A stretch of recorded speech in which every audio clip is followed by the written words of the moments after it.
like to introduce Joseph Sheikh and Joe Waters, who will be presenting Designing a Scalable and Secure Lab Network, Engineering Labs with EVPN VXLAN. Joseph and Joe they're network engineers for Meta, and they come from the Bay Area. So welcome, and off you go. Thanks a lot. Thank you.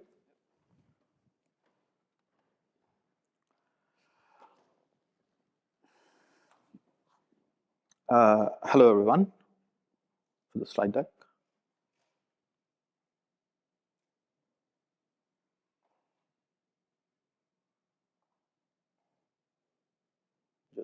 There you go. Okay, how are we all doing this morning? Tired, I hear you. So let's kick this off.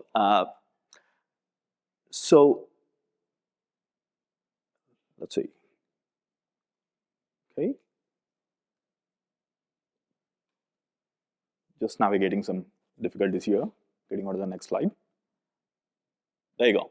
Okay, so a little bit about our team and what we do at Meta. So we are a small team of network engineers and DevOps engineers. We design the network and also build the tooling and basically the automation which is responsible to deploy and operate this network at scale. These transport networks are used by a lot of our internal customers, ranging all the way from wearables and all the way into the ASIC validations, which eventually get released into the market or make it to our data centers to run the AI ML workloads in our data centers. As you can see here, this was our legacy network. So it was a classic three-tiered architecture with access layer, distribution layer, core layer. The feature set which was running between the access layer and distribution layer was spanning tree. The UBGP you see there is a typo, so excuse me for that. And as you can also see, the customers are divided into different pods, and they hang off of the access layers. So the reason why the network was built like this, back in the day when we built this network, we did not anticipate the scale of how much the labs would explode, right? So the use cases were minimal. So the network we came up with was also minimalistic, right? So the basic generic services of DHCP, DNS was offered, right? And dealing and talking about some of the challenges with this legacy network. So some of us here, if not all of us here, might have dealt with spanning tree loop issues at some time during our careers. We also know the toll it takes on the network, right? It goes without saying, with spanning tree, your bandwidths get wasted. And as your use cases scale and the need to have more and more use cases injected into the network scale, you also have to keep in mind the memory aspects of the various devices implemented at the various layers of your network, right? So that's one of the aspects there, the TCAM, the tertiary memory on these devices, right? And then with spanning tree between your access and distribution layers, the traffic manipulation is none. You're tied with that, right? And as the network grew, the number of customers grew, right? The cost of maintaining the distribution layer and scaling it just ballooned. What also meant was, as more and more customers were onboarded into these labs, we ran into capacity crunch, mainly on northbound of these lab networks going to wide area networks, which gives us a path to use corporate services and production services, right? And with this legacy network, there was the provisioning and operations overhead as well. What I mean by that was, it was all manual, mostly manual, I would say, right? And we did not have a single source of truth for the derived versus desired state of the network, right? What it meant was our monitoring, tooling, alerting aspect was completely ineffective, right? We were dealing with quite a lot of challenges. And you see, we also had this lot of use cases like in L3 handoffs, a lot of exceptions to be built on the port level to accommodate the use cases of our customers internally. What it meant was the exception policies we started writing also ballooned. And it just added to the chaos which we were already dealing with, right? And then there was a security aspect of it, right? The only segregation which we provided was VLAN based. It just gave us like coarse-grained control over the network and nothing more than that. And then there were the ACL configurations, right? We just had ever-increasing ACL configurations. The way we segregated this network was there is this part of the network which can only access internal resources. There is a part of the network which can only access internal but more secure resources. And then there is part of the network which can go onto the internet. So VLAN-based segregation and ballooning ACLs were just adding to a lot of challenges we had to deal with, right? And then there were devices in this network, right? Keep in mind, these were all R&D devices, which were kind of being tested, right? Brand new devices. We had to deal with quite a lot of random MAC issues. Random MACs meaning IP exhaustions, especially with IPv4. And there were at times we were running out of IPv6/64 address spaces as well. And it was just insane for us. So what it meant was we were running out of IPv4 address spaces and also challenges with IPv6. So we were dealing with a lot of non-contiguous IP space. So if I were to operate on any given IP block, I was not able to do it. I was not able to act on it, right? That added to the challenges of working on a given IP set. And then there were the slack issues, right? Wherein IPv6 brings along its own challenges. With this flat L2 network, we had multicast floods going on in the network. Devices being R&D, they were sticking to more than one slack IP addresses, right? So we had to deal with that also. These R&D devices don't implement the slack as per RFC, some of those devices at least, right? So as the customers, more and more customers wanted to use our labs, right? The scale and the need of labs just exploded. What it meant was we have to have a network drift. We were at a point wherein we have to re-architecture our entire lab network, right? At least for the foreseeable future. Yes, we do understand there will be another network drift down the line. But to sustain where we were, and as the pace of innovation that was happening at the company, and to cater that needs, we have to go to the obvious solution and the quickest solution which we had in front of us, which was EVPN VXLAN. So we came up with a three-tiered architecture, which is leaf, spine, and border leaf. Spine in this architecture being a pure underlay. Leaf was acting as L2 VTEP, and border leaf was acting as L2 plus L3 VTEP. You can also see a box there for L3 VRFs. That is kind of a box which segregates the three different aspects of our customer types. One for internal resources, one for internal plus more secure resources, and third towards the internet. So basically these L3 VRFs was path towards our upstream network going into the corp services and production services and internet as well. So what it meant, we got rid of VRRP, right? With the legacy network, we at times were also dealing with VRRP split brains. Most of us might know here, might have dealt with VRRP split brains as well. So Anycast gateway took over, right?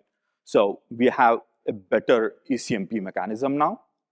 From a security aspect, this architecture also meant was I did not have to log down to a given vendor, right? I don't have to buy a complete solution from a given vendor. I can mix and match the vendor types on the border leaf layer, the spine layer, the leaf layer, right? Provided the feature set which I was looking for was supported properly and it's stable and which we tested as part of our proof of concept as well. Right? So the device we selected on the border leaf layer, right, was a heavy device. It can take quite a lot of ACLs and accommodate quite a lot of ACLs as well, right? Having said that, you can go with a device which might not be very good on the TCAM, but it's our responsibility to consolidate quite a lot of ACLs if you want to make sure you're not burdening this particular device on the memory aspects of things, right? From a security aspect, this architecture, what it also gave us is basically some of the features which we were looking on the leaf layer of things, especially the host isolation aspect, right? That the requirement or some of the requirement was, say, if a host goes non-compliant, right? There are A, B, C reasons a host might go non-compliant, right? So if these hosts sit in the same VLAN, the host should not be able to talk to each other, right? The host isolation. This network and this EVPN VXLAN feature also gave us the ability for us to do all those host isolations. And we also came up with 802.1x feature set for enhancing our security aspect as well, right? So as you can see, most of the features, right, they were traditional. So the idea behind all this was moving fast, continuing to offer simplicity, but also be future ready, be scalable, and also be more secure, right? And then with this architecture, what it meant was we had superior DHCP v4 and v6 performance and also Slack performances, right? So the way we were dealing with in the legacy architecture, we had quite a lot of ECMP issues between our core layer and distribution layer, right? However, with this new architecture, the way we designed our L3 VRFs and the way we started advertising the loopbacks from the L3 VRFs into the core resolved those ECMP issues, right? So the loopback we were using for the general services like DHCP to be sent out into the core was logged in to this particular VRFs. And when the return DHCP packets were coming in and heading towards the border leaf, we did not run into ECMP issues anymore. So that was one of the biggest problems resolved because DHCP is one of the most reliable services. Our DHCP is one of the more reliable services which our internal customers, require. As for the traffic flow, as you can see here, real quick on the external traffic, right? So border leaf is acting as your centralized gateway here. The packet comes into the leaf encapsulates it, slaps the outer IP header, sends packet all the way via the underlay into the border leaf decapsulates it, and sends it upstream towards our all different 3 service tiers. Inter-VNI traffic, similarly, the packet comes into the leaf encapsulates it, packet heads all the way into the border leaf decapsulates it, and takes the necessary action. In the spine, in the intra-VNI aspect, the encapsulated packet stays on the spine because the action is being done on the outer header, right? So we have designed it, right? But when we were designing this, the network tooling spec was always on our mind. We knew the challenges we were dealing with our legacy network, especially on the provisioning and operating aspect of it, right? So what it meant was we always wanted our desired outcomes to drive our configurations, to drive our monitoring, and to drive our alerting. So that's where we came up with the idea of intent-based network modeling. You will hear this term quite a lot, and my colleague Joe here will also go through it in a little bit more in depth.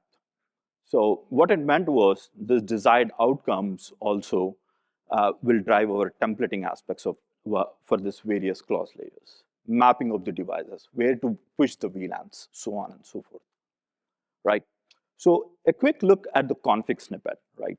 So here you can see a real quick, L2 MAC VRF, right? And as you can see here, you will something that stands out is the VRF target for your EVPN route imports and exports. You will also see EVPN VXLAN encapsulation.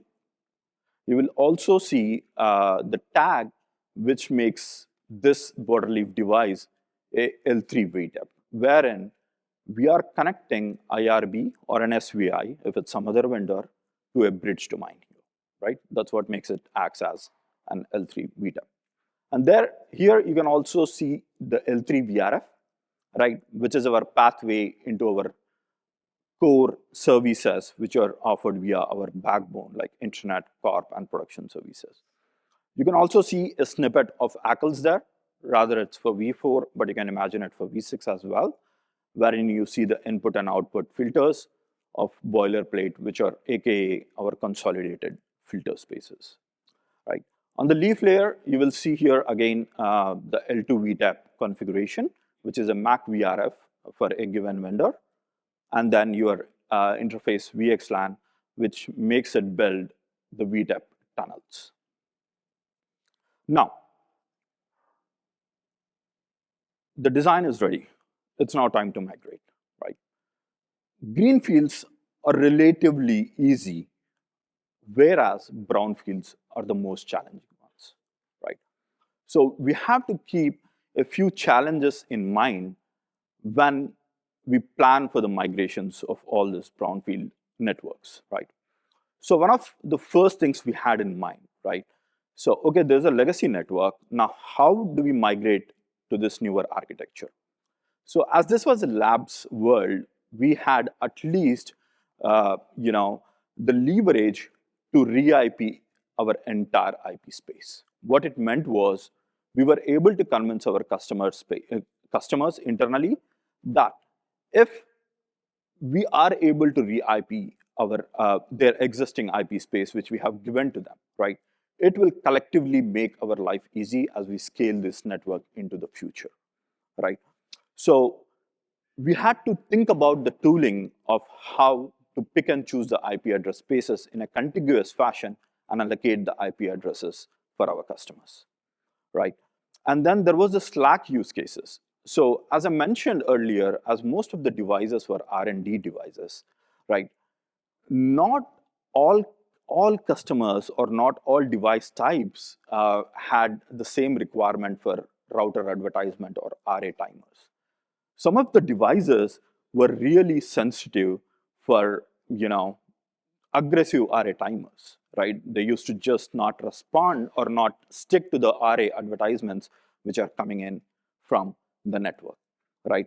And then there was devices wherein, when they were sending out a router solicitation, they were using an unknown IP address, right? And we all know, as per RFC, if a router solicitation is sourced from an unknown IP address, it gets dropped on the network, right? That's something we have to also keep in mind. So we have to mix and match our RA timers for all these use cases. And the next challenge, right, the DHCP v4 and v6 reliability I was mentioning about, one of the very key services which we offer in this labs. So we had to not only keep in mind the ECMP aspects, we also have to look one layer above this lab architecture. Okay, the packets are transited onto the core. What is the core doing with this particular packet, right? There might be services already running on the core, which might make it act as a dual relay scenario. That packet can be punted to the CPU and it can get dropped. How can we make sure that that's not happening in the network? So when we are planning about this design, we have to plan also the tooling which goes and checks this particular aspect, right? And coming on to the memory aspect of these devices, right? Whether it be on the border leaves or whether it be on the leaves. So quickly talking about the leaves, right?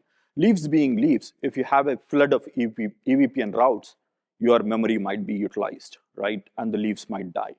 So there is only a certain scale which leaves can support. Yes, obviously you can get that scale numbers as part of your proof of concepts from your vendors, but right, in real life scenario, as you keep testing it, right, there is only certain scale which you validate, and then there is how you implement also makes your memory utilization on the sleeves much more effective as you desire, right? So we have to also come up our tooling with our tooling mechanism where we have to push VLANs only on certain leaves where they are needed, right? So that was something we have to also keep in mind as we were developing our tooling aspects, right? And then the TCAM spaces, especially on our border leaf, right? If there are multiple copies of ACLs, how can we consolidate that? How can we reduce the errors while we are pushing this ACL list of ACLs, right? How can we avoid the vulnerabilities? How can we make those checks more effective was also something we had in mind. And then there was the provisioning aspect of it, bootstrapping of these devices, right? How can we push minimal configuration on these devices without any manual intervention so that the next steps of configuration can be done by our deployment engineers, right? How can we make sure that these devices are upgraded properly? Now we have mixed and matched all these different vendors and all these different layers, right? Where can we store all the software for various layers of the network and make sure we audit them properly for the model of the device versus the OS version they have to run. And then comes the part of config push. You have bootstrapped it, you have upgraded it. How do we effectively do config pushes, right? Again, without any manual intervention. Also accounting for any exceptions so that our network continues to cater for the needs of like PTP or any L3 handoffs or account for all the exceptions which we have built earlier in our legacy network, right? And then as part of this migration, what are the pre-checks? What are the post-checks? How can we make sure we are properly doing these checks? For example, right, while we were doing the re-IPs, what it meant was Slack is one of the mostly used aspect also with all these R&D devices, right? How can we make sure we give a properly converted IP with a newer IP block to our customer, right? Because I can't expect my customer to go search for a Slack IP address on all these various different devices. Rather, I can do it programmatically from the network. So when we were building the tooling, we have to also think about that, right? And then there was this operate phase where we have to also think about like, okay, as part of this migrations, while we are in the maintenance windows, or once we come out of the maintenance windows, how can we categorize the alerts? How can we make sure we are not having alert fatigue? How can we make sure that we do some sort of alert aggregation, right? So what if you're operating on BLF layer? If your IBGP goes down, you're taking down a whole lot of IBGP sessions going to your leaves. So you will have two sets of alerts, both from the border leaf layer and the leaf layer. How can you avoid that? How can you aggregate that was also something on our mind, right? And then run phase, right? You have deployed it. You have done the initial operations. How can you continue to run this particular network more effectively? How can you have this communication with the customer on scheduling the maintenance windows so that we are not disrupting all the critical operations of R&D they are doing, right? So in summary, we have designed the network. It's rock solid. We have tested it. We have kept in mind the tooling aspects and the challenges which we have to address for our brownfield migrations, right? So building the tooling for this network is equally important, right? That's where our DevOps team comes into picture, right? And my colleague here and the team he has worked with has done a really good job and which has enabled us to scale this particular network. So to go into a little bit more in depth about the tooling aspect of it and how we scale, I'm going to hand it off to Joe. Thanks, Joe. Thank you, Yusuf. All right, so a little bit of a wrap up and roll up of what we just talked about is when we were starting off with these lab networks, the whole idea is these are building dynamically, they're building very organically from the start. We have a bunch of customers who say we need this thing and we provide that thing over time. But obviously something that grows organically, you don't have the structure you need to really support that over time without really just kind of backwards planning and figuring out, all right, what did we do? And then constantly trying to keep up what was done over time. And so something that we've talked about a lot from a different different meta presentations here at Nanog even, is this intent-based networking. And so we keep going back to intent-based networking because it really provides the structure and the source of truth that you're going to need to provide all of your downstream config management, all your operational management, and everything like that. And that's really the story here, is how do we enable better tooling? How do we enable less drift over time? How do we make sure that this new shiny network stays new and shiny after years of operations? And so when we think of the intent network, what that is really it's a model, and then we have a bunch of specifications for different platforms, for different hardware, for different topology. And we want to be able to build all of these different network types, all of these different specifications so that they're robust enough and flexible enough to provide support for customers that need all sorts of random things. Because again, this is a lab network that we're providing. Our team is helping with research and development across time. And so as part of that, we want to be able to have a robust enough model that we can add little tweaks here and there so that over time, if the network does change, if the network does evolve, that topology and that specification is robust enough that we can make a modification at the time of need while still maintaining that very strong standard so that we know exactly what the derived and desired state and there's little drift between them. Which leads us to our first migration challenge and how we solved it. So if we have a very robust intent model, all we have to do is basically say each site, all we have to do is modify that model and add a variable for what kind of network do they need, what address family do they need, what's the subnet size. So pretty straightforward. You look at the intent, you say this site needs this, and then you allocate that subnet. And it also allows us to track which different kinds of networks, like let's say we want to group different kinds of networks so that certain sites maintain that contiguous network. That also allows us to keep track of that and make sure that we're allocating the same network types, the same network groups across multiple places. And then as far as V6, again, not all of these lab devices or research devices are going to support all the features we want. Sometimes some of the customers don't want to use Slack. Maybe they just want DHCP V6. If they're only on a V4 network, then obviously we don't want to implement the same things, and then we're wasting space.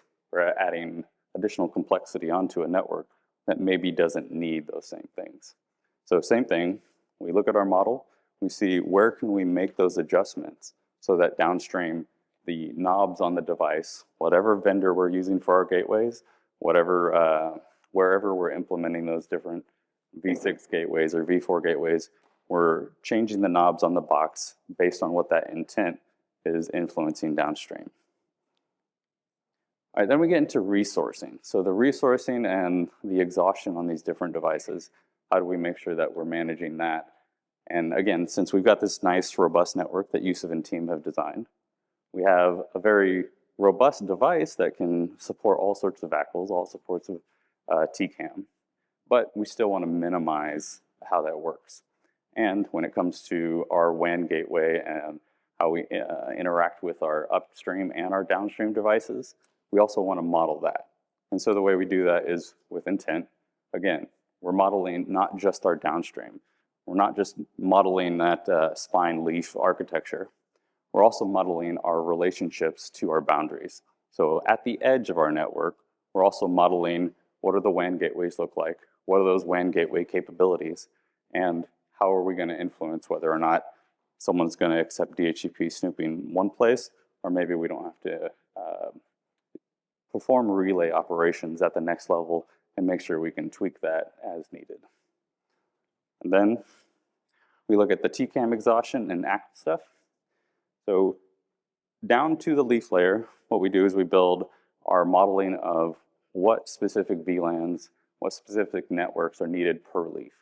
And then we kind of backwards propagate. We go, okay, if these two leaves need this, and this leaf over here needs this VLAN, then we kind of assemble that and aggregate what do we need at the border leaf layer to support what the modeled aspects per leaf was required.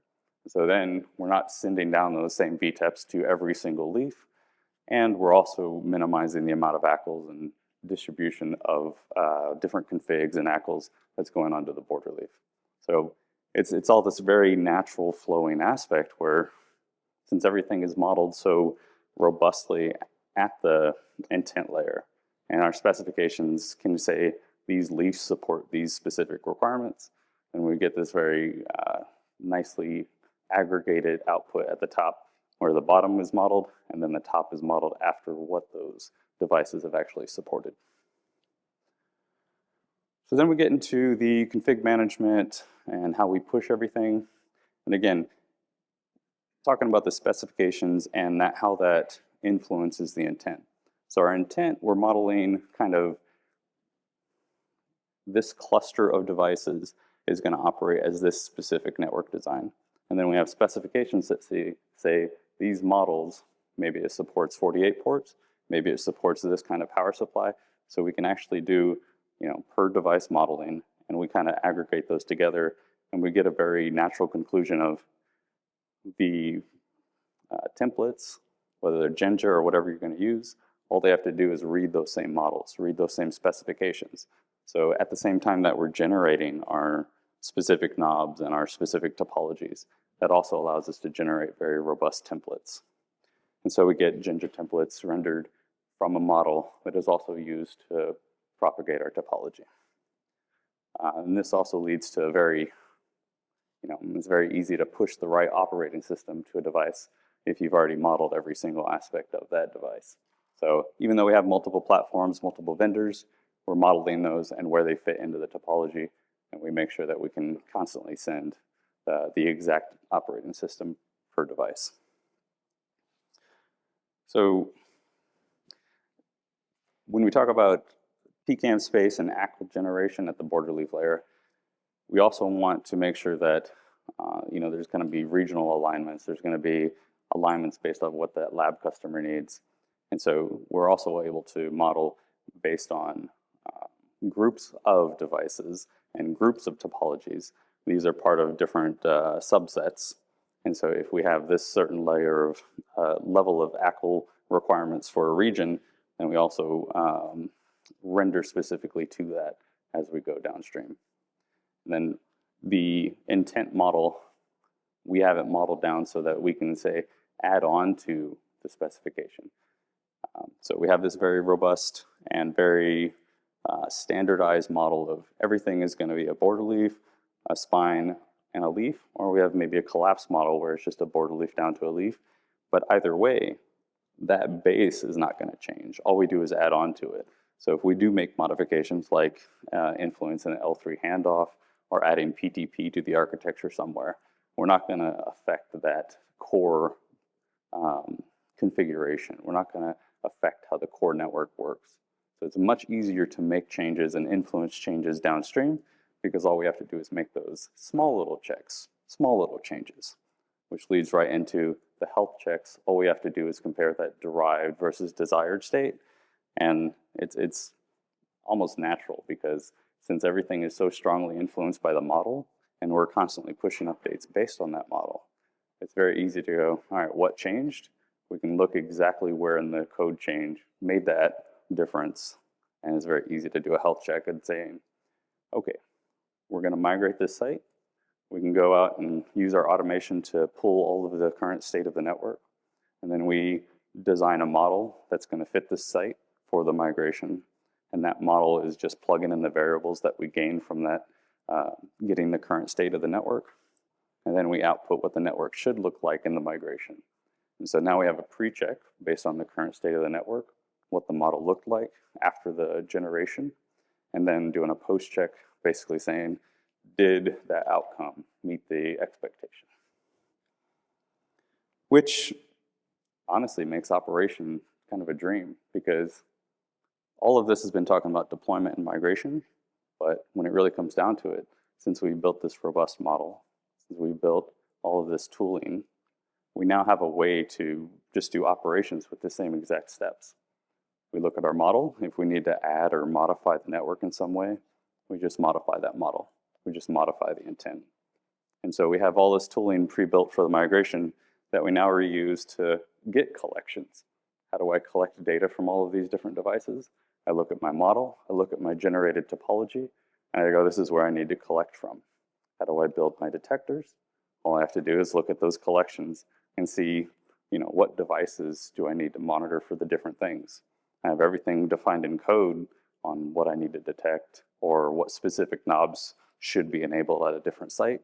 And so it's very easy to just detect based on that model. And I build my alerts, and I build a very repeatable and like idempotent situation where every time I deploy a device, every time I provision a device, I can replace things very quickly and easily because the code defines how that's going to look. And so on the right side there, you see audits and automated RMAs and auto remediations naturally flow from having this well-structured data environment, this well-structured intent that leads to a very stable and easily repeatable topology. Very little manual intervention, but obviously you can't make everything automated. Sometimes you do need to go, roll some fiber or something. So at some point, you will need to manual intervene. But fortunately, there's a great model. And if you need to find out where something is or how it's supposed to be connected, again, we have the data for that. You can go and look it up. You can find exactly what needs to be changed or what needs to be remediated because we have that good compare and contrast going on. Which, I keep talking about intent being code and the network being code, and that really is the philosophy here, is that everything is built from code and everything is built in a repo. And so that repo, every time I change the network, it's another commit on that repo. And so over time, we're building a history of the changes of the network. Anytime I want to see why did something change on the network, I'm not looking, okay, who logged into the device and made this change where? Instead, I can kind of look at the observability data and I can go, all right, how does that relate to the latest commit on the repo? So it's very easy to kind of cross-reference what changed. And I can kind of like revert back just by going, all right, let me change this commit back to, roll it back to the last good state. And then I have a good repeatability. I have a CI/CD integrated just from the start. And it's great. So all that to say, and all that to kind of summarize, we had a previous state prior to the migration. We had a previous state based on this very organic and dynamic network that was built out over time. And we were using the three-stage hierarchical kind of network topology. And no matter what you're using, whether you're using intent or you're using, some vendor technology, a lot of these steps are always going to remain the same. If you want to deploy somewhere, you're going to have to do a site survey. You're going to have to get your customer requirements. Someone's always going to have to go on site and do rack and stack and all of that. So before intent, this was what it looked like. We had to do manual rack layouts because someone has to basically figure out what's the topology going to look like for this specific site, because maybe we have some existing topology, some existing hardware on that site. Someone has to interpret some designs, because if you don't have a good data model, if you don't have a good data product, then someone has to actually go and manually look at a couple of different designs. Someone's looking at maybe a spreadsheet here or a Visio diagram here. So you're doing this interpreted design process where you are looking at manual data and you're trying to get output from that. And that can lead to, let me generate a bill of materials. Let me figure out exactly what I'm going to put in there. I'm going to do some database operations to influence whatever your management software or platform is. You're going to go and plug in those numbers. You're going to make sure that you're tracking your data per device. And then you're going to define some individual policy and rules to manage all those devices based on that data that you've now inputted into your database. So all pretty standard. Then you're going to rack and stack. You're going to configure your devices. Now with configuring the devices, one of the challenges has always been it's kind of this spider web of, are you using SCP? Are you using SNMP? Are you using ZTP to provision your devices? Which historically has been very kind of hard to troubleshoot. It's not always easy to get the telemetry on what happened where with ZTP. Where was the failure? And you have to support different vendors because each vendor has a slightly different implementation of how they perform ZTP. And then you have to validate all of this, which maybe you're using ICMP, maybe you're using some custom tests. Maybe you're doing a manual login to make sure, hey, did all the BGP peers come up? So it's this kind of complex thing before you have a good data model. So after intent, we get this much more straightforward process. We get this whole thing is end-to-end, where obviously I still have to do my site survey. I still have to get my customer requirements. But the next thing is that I'm going to do a tooling-guided site model. So what we've developed is, there's a very hand-holdy process where you basically insert a couple of variables, and it uses those variables to then do the site modeling. So you don't have to generate the entire model yourself. You input the variables, you get the model out. That also generates the topology for us. And then we generate our bill of materials from that. And then you do some similar things. You still have to rack and stack, still have to ship the devices. So nothing changes there. But then we get into the bootstrap and upgrading, configuring our devices. And this is really where we've combined both our migration and our operational processes. We bootstrap, upgrade, and configure devices with model native tools. And then we get our scripted continuous validation after it. Okay, I'm going to hand it back to you. Thanks, Joe. So yeah, to sum it all up, I think what made this network success and having a very robust tooling aspect is failing quick. We had this constant communication going between the DevOps engineers, design engineers, deployment engineers, and operation engineers, right? So there was this, constant full mesh of information flowing between the teams, and that's what has led us to actually scale this network and make it future ready, right? And stating the obvious, we made sure our documentation and knowledge sharing continued to happen as we scaled this network and went ahead and deployed it, right?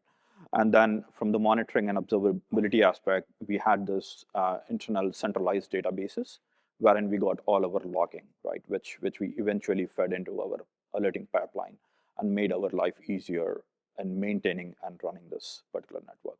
Last but not the least, the change management, right? The constant communication and keeping our customer updated and having them along for any change management, any upgrade processes was key as well. So with that said, ready to take any questions.